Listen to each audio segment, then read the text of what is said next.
Hi everyone, Happy New Year. Gen X Fusion here giving you another video of some gameplay from the game that I'm always seem to be playing, Dauntless Reforged. In this video and in this gameplay, I just wanted to welcome everybody, and basically what I'm doing in this video is the gameplay is basically me doing some hunting with one of my nephews, user Skeet853, and we are doing 2 Umbral escalations 10 through 50 in which we're hunting Thrax. And so that's what the gameplay video is about. But in terms of the commentary, I'm thinking about just doing a few reflections and some thoughts. And the reason why is because it's been 1 year now since I first downloaded Dauntless onto my Nintendo Switch and started playing it. And so I thought, you know what, this would be a good time to reflect on a few things since I started playing 1 year ago. It was 1 year ago in mid to late December that I downloaded Dauntless and started playing, and I thought it would be a great way to start the new year off. So sit back, enjoy the video, and also hopefully you'll enjoy the commentary and the reflection. Here we go. Now, the reason why I downloaded Dauntless in December of 2019 in the first place was, well, the main reason was this. I wanted to play something that was related to Monster Hunter. I know that not that long ago, I know that the Capcom had basically came out with Monster Hunter World on the PlayStation 4 and the Xbox One, but there wasn't really anything for the Switch at the time. Yeah, we had the 3DS port of Monster Hunter Generations, but I wasn't, even though I had that game, I wasn't really interested in playing that game simply because it was a 3DS port. I had lots of wonderful memories playing Monster Hunter 4 on the 3DS, being able to play online with other people, and also even doing local play with my son. And we very much thoroughly enjoyed playing Monster Hunter. And when the Switch came out, I was looking for something that was similar to that. And I had heard about Dauntless. I knew it was coming out on the Switch, but I knew that it also hadn't been released yet. And so in December of 2019, when it finally came out on the Switch, I decided to download it and give it a go. One of the things that I liked about Dauntless was how much I enjoyed it, how streamlined the game was. One of the things was that the hunts themselves were quick and not drawn out, unlike Monster Hunter, where you could be in a hunt for as long as 15 minutes, depending on the level of your weapon, depending on the skills that you had, or basically your gear. You could be hunting for 10, 15, 20 minutes on one hunt to take down a monster. Whereas opposed with Dauntless, it was pretty streamlined, it was quick, it was easy, and it was something that you could do. Jump in, do 1 or 2 hunts, and then jump out and feel like you accomplished something. So that was one of the things that I liked. That was the first thing, at least. Another thing that I liked about Dauntless was the weapons that you use were very similar to Monster Hunter. You had a sword, you had a war pike, you had some kind of ranged weapon where, as in Monster Hunter, you used a bow. But with Dauntless, you had the repeaters, which was really cool. And then there was also the chainblades, and in which you could dual wield. That I wasn't quite sure about that being available in Monster Hunter. I think there was something similar, but one of the things that I worked with the most was I used the sword and the shield when I was playing Monster Hunter, and I also used the war pike. So the weapons were very similar. That was a big strength. One of the biggest differences, though, with Dauntless was that making friends was very simple. Monster Hunter on the 3DS, making friends and getting together was a chore in comparison. And I think that was because of, number one, the Epic account that you had. You could just go in, you can add a friend, and they can be your friend. And then your friend requested them, and then they would accept it. And they were there on your friends list. Whereas with Monster Hunter, you had to exchange friendship codes and different stuff like that. There was friend request on Monster Hunter 4 Ultimate, which made it a little bit easier also. But when I compare it to Dauntless, it was very much more complicated than Dauntless. I remember when I first jumped on to Dauntless and really thinking about what my primary weapon was going to be. Initially, I had chose the chainblades because I loved to dual wield, and I also loved doing damage dealing. And that was really cool because I think for the first few weeks of December and even going into January, the first month, I was dual wielding with chainblades, and I was very much thoroughly enjoying it until I saw the repeaters. Once I saw the guns, I really kind of fell in love with that. My biggest challenge initially with the repeaters was that them things did not do much damage at all. It felt like I was just throwing spitballs at the behemoths when I first got the repeaters, and I knew it was going to take some time to really understand how to augment and strengthen my damage dealing with them. But the chain blades will always have a special place in my heart because they were the first weapons that I used as my primary weapon. Another challenge I had on Dauntless, even though making friends through Epic was simplified and much easier than Monster Hunter, I still had a hard time making friends on Dauntless. So in January through May, I roughly, there were only about maybe 5 individuals that I remotely even considered friends. Now there were a lot of people, there were a good number of people that I added to my friends list, but when it came to individuals that I actually thought were friends online, I could count it on basically one hand. The first friend that I had ever met was Happy O Oak and her husband, Farron. And they're a package deal, so I consider them one person. Happy did most of the gaming, but Farron was there too. And those were the first 2 friends that I had made. Second was Mars, and all these individuals, I don't have their full names, their full usernames, because they either have numbers on them or they have names that I might not be able to pronounce. But this is just how I know them. I abbreviated their names and simplified it. But there was like I said, there was Happy O Oak and her husband Farron. There was Mars. I also met Valrock, Shade Nightfall, and then last but not least, finally later on in March, I met Kaya through Valrock. These were the friends that I had from January through May.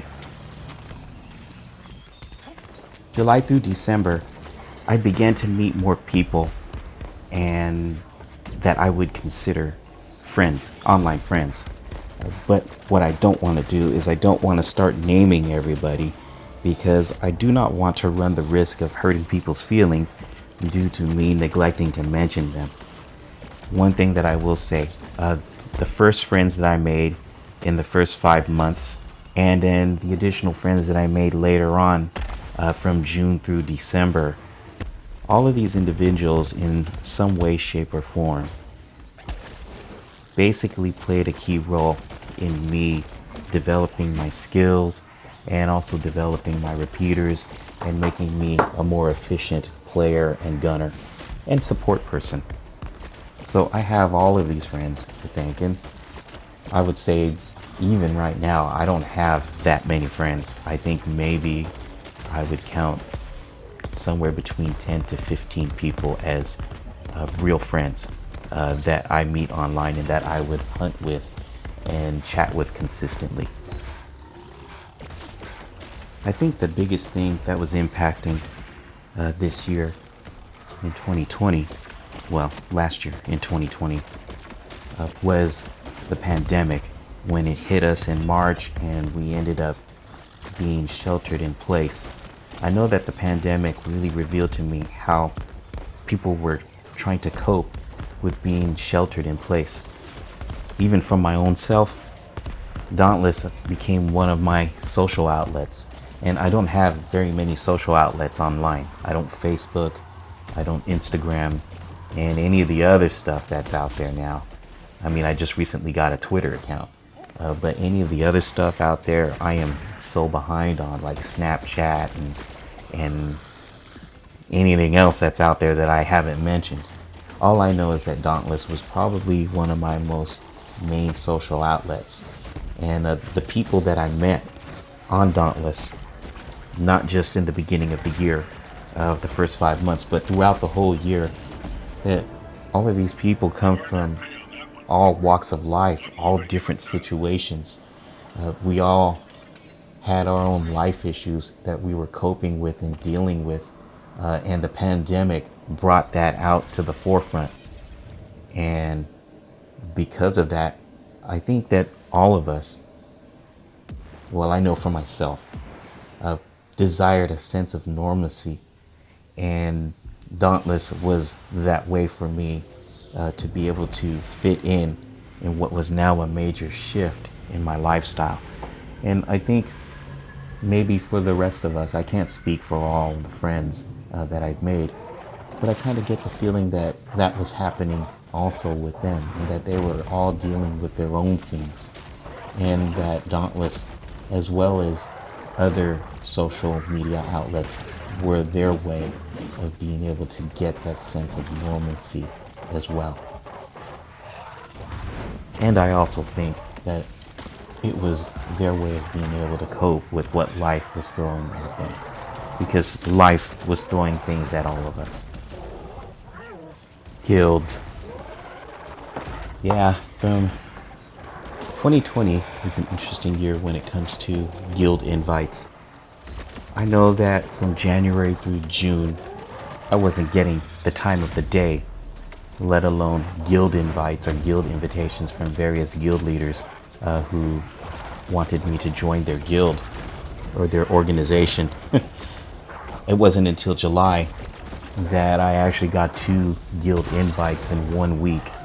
And I was wondering what in the world happened. Like, how did I just started getting invited into guilds?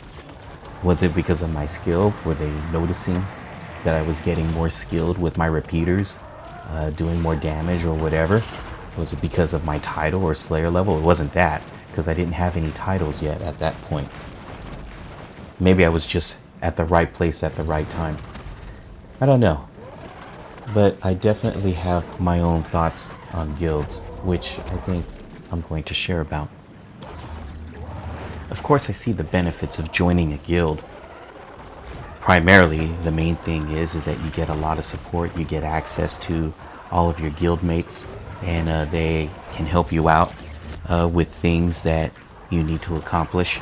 And then also there's just the resources that come with being in a guild. That could mean you're part of their message board. Like, I know a number of guilds that use Discord to keep their members updated. And the only reason why I know about Discord, in all honesty, is because of my son. He's the one that introduced me to that. So I see the benefits of being able to join in a guild. I think the 2 things that I have to ask myself before even thinking about joining a guild is basically this. Can I contribute to the guild's development? Does my skills help the guild? Or am I just one of those people that's going to be someone that's always going to need help in accomplishing quests, getting resources, so that I can upgrade armor and weapons? Am I going to be one of those individuals, or am I going to be an individual that actually helps to develop the guild itself? The second thing is that can I make the members of the guild better? Can I bring out the best in people's personalities or be a positive influence? In other words, am I able to make friendships in the guild and be a good friend to the various members of the guild? I think that if I cannot be an encouraging influence in a guild, I shouldn't even be part of one, because then it would only be self-serving for myself. And that's not why I play Dauntless. I play on it to help other people, and that's always been my philosophy, is to do my best to help others. So if I'm not able to do something like that with a guild that I join, I really shouldn't be part of it. Helping other people has always been my first and most basic core value. I've always looked at it like this.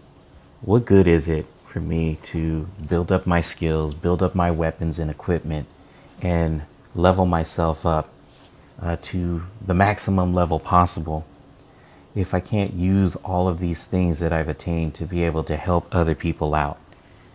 And I know that looking back at the year 2020, I know that there were two individuals that I basically felt like I was a good influence and helped out a lot.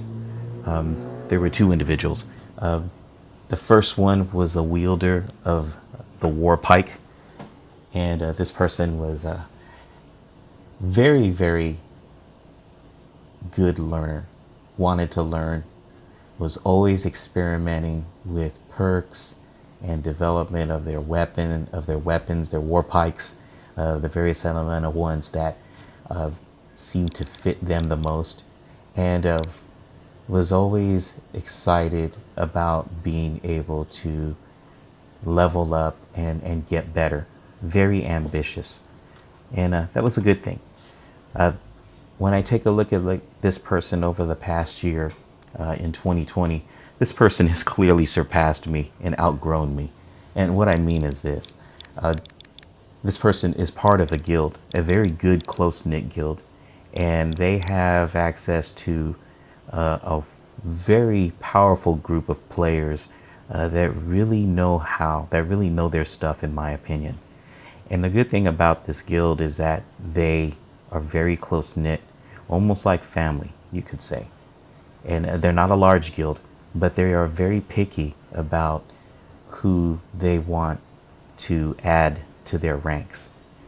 And because of that support, this person, the wielder of the war pike, has grown so much in their skill, in the way they develop their weapon, their armor, even in the way that they play.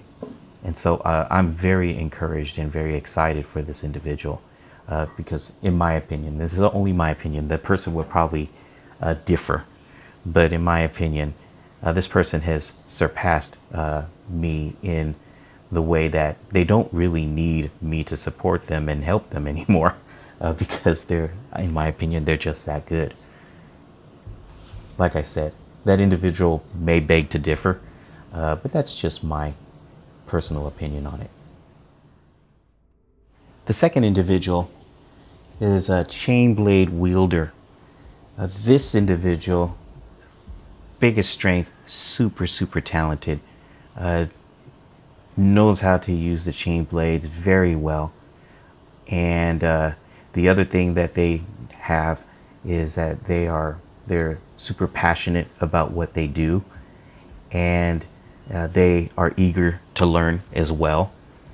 But I think the biggest thing about this individual is that they're passionate with a gentle personality, but there's a sense of loyalty that this individual has.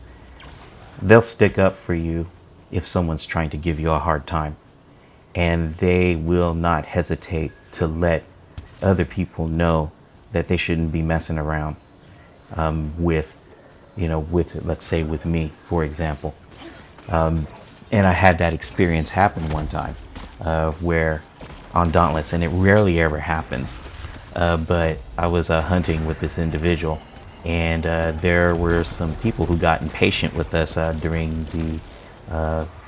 the staging area where we were getting ready to do a hunt. and I was busy getting my loadout together. And the other two randoms that were in our hunting party got impatient and started saying things, just saying insulting things. And this other individual, like I said, gentle spirit, great personality, but very fiery in terms of if you mess around with their friend, they're going to let you know and give you an earful. And I really appreciate that.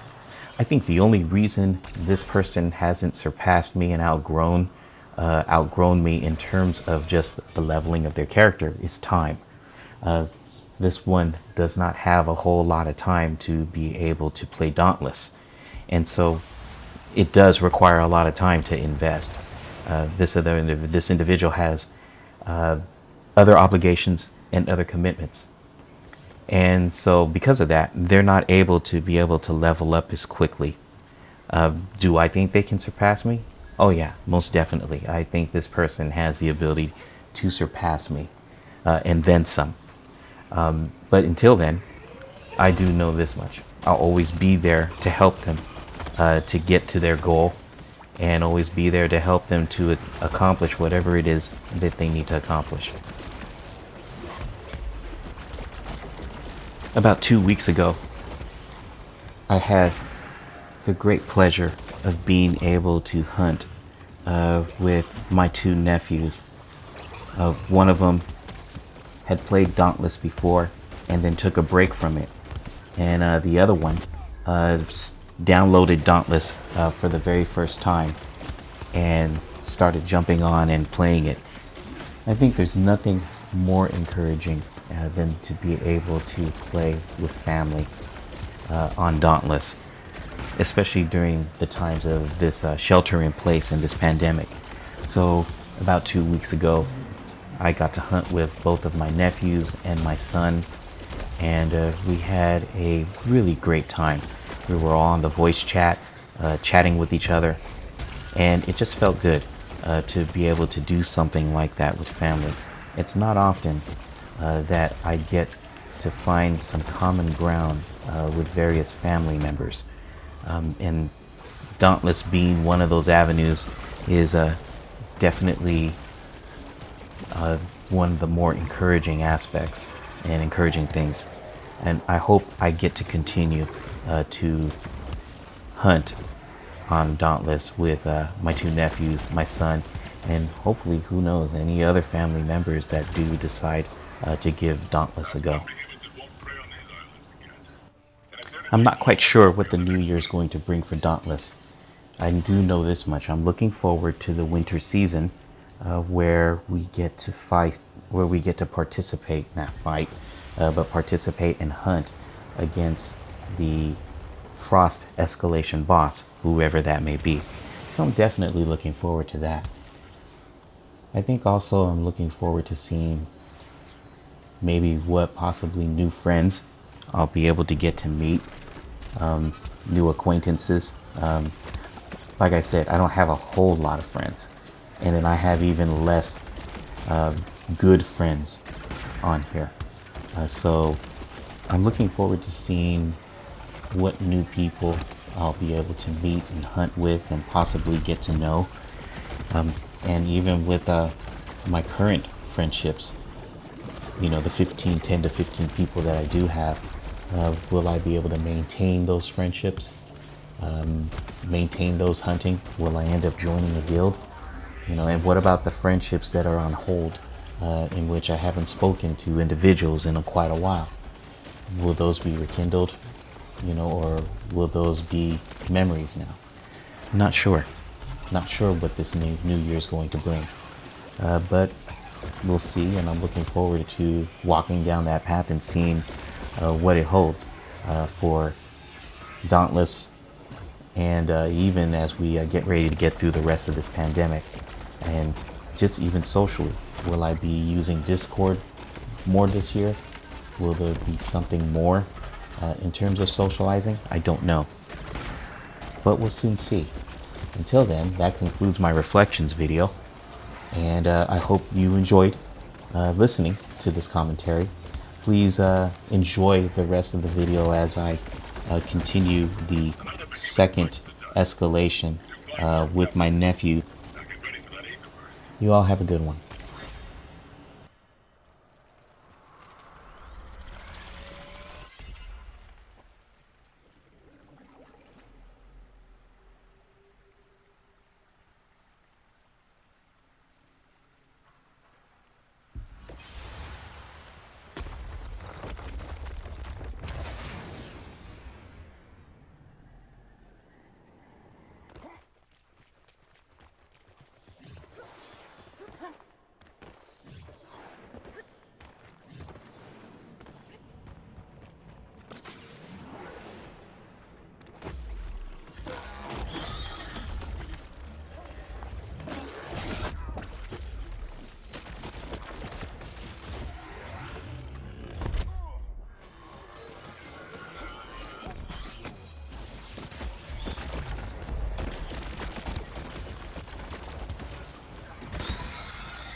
Hi viewers, remember to subscribe, like the video, comment, and click on the little bell to receive notifications of future content. Have a good one.